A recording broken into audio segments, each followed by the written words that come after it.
Assalamualaikum warahmatullahi wabarakatuh. Nilai dan norma. Apa itu nilai? Apa itu norma? Nilai adalah seperangkat keyakinan atau perasaan yang diyakini sebagai suatu identitas yang memberikan corak yang khusus kepada pola pemikiran, perasaan, keterikatan, maupun perilaku. Oleh karena itu, sistem nilai dapat merupakan standar keterikatan maupun keyakinan yang diserap dari keadaan objektif maupun diangkat dari keyakinan, sentimen atau perasaan umum maupun identitas yang diberikan atau diwahyukan oleh Allah SWT, yang pada gilirannya merupakan sentimen atau perasaan umum, kejadian umum, identitas umum yang oleh karenanya menjadi syariat secara umum. Itu adalah nilai. Sedangkan norma, kita lihat kalau nilai merupakan keyakinan, sentimen, dan atau identitas yang bersifat umum atau strategis, maka penjabarannya dalam bentuk formula, peraturan atau ketentuan pelaksanaannya adalah norma. Dengan kata lain, norma merupakan penjabaran dari nilai sesuai dengan sifat tata nilai. Sedangkan sumber nilai dan norma adalah satu, nilai yang ilahi yaitu Al-Quran dan As-Sunnah. Yang kedua, nilai yang mondial atau duniawi, ra'yu, pikiran, adat istiadat, dan kenyataan alam.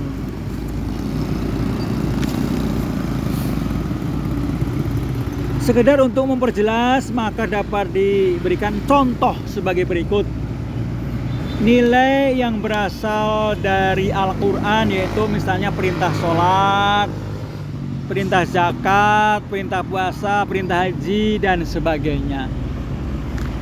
Sedangkan nilai yang berasal dari sunnah yang hukumnya wajib, misalnya tata pelaksanaan toharoh dan tata cara pelaksana sholat dan sebagainya. Untuk fardu kifayah, misalnya apa? Mengubur jenazah dan sebagainya, yang bersumber kepada ra'yu, memberikan penafsiran dan penjelasan terhadap Al-Quran dan Sunnah, hal yang berhubungan dengan kemasyarakatan yang tidak diatur oleh Al-Quran dan Sunnah dan sebagainya. Yang bersumber kepada adat istiadat, misalnya tata cara berkomunikasi, interaksi sesama manusia dan sebagainya. Yang bersumber kepada kenyataan alam, misalnya tata cara berpakaian, tata cara makan, dan sebagainya. Lalu apa pengaruhnya terhadap tingkah laku? Pengaruh sistem nilai dan norma kepada perilaku sangat tergantung kepada satu, keyakinan yang menyeluruh terhadap sistem nilai dan norma. Seseorang mungkin melaksanakan sholat tapi tidak mengeluarkan zakat walaupun sudah nisab, atau mungkin seseorang puasa tapi tidak sholat dan sebagainya. Yang kedua, daya serap dari individu dan masyarakat dalam penggunaan sistem nilai dan norma. Kemampuan untuk melaksanakan sistem nilai menyeluruh atau tidak, benar atau salah, sangat tergantung kepada kecerdasannya. Umpamanya melaksanakan makan dan minum yang halal dan baik bagi orang yang mengerti, bukan asal makan saja, tapi diperhitungkan juga mengenai gizinya. Tapi bagi orang yang tidak mengerti, mungkin asal makan saja, yang penting kenyang. Yang ketiga, alat atau tidak adanya pengaruh interdependensi dari sistem nilai dan norma yang lain. Pelaksanaan nilai agama ada kalanya dipengaruhi oleh nilai setempat seperti pemahaman tentang ayat-ayat suci jauh sebagaimana mestinya, umpamanya pengertian Tuhan yang mengurus seluruh alam dipersonifikasikan bahwa Tuhan ada di mana-mana, bahkan sampai menganggap Tuhan menyatu dengan dirinya.